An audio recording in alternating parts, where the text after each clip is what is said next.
at cocoyams. It's wonderful. Yeah, it's a heap. We've already harvested.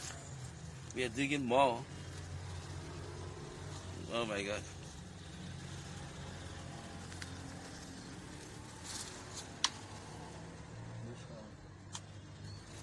Actually, if you see this one like this, it was eaten by a wild partridge. So in a way, we're actually contributing to ecosystem balance here at the African Center for Community and Development by farming organic. Thank you very much for watching the African Center for Community and Development. Support us in our initiatives towards climate smart agriculture, mixed cropping, as you can see here.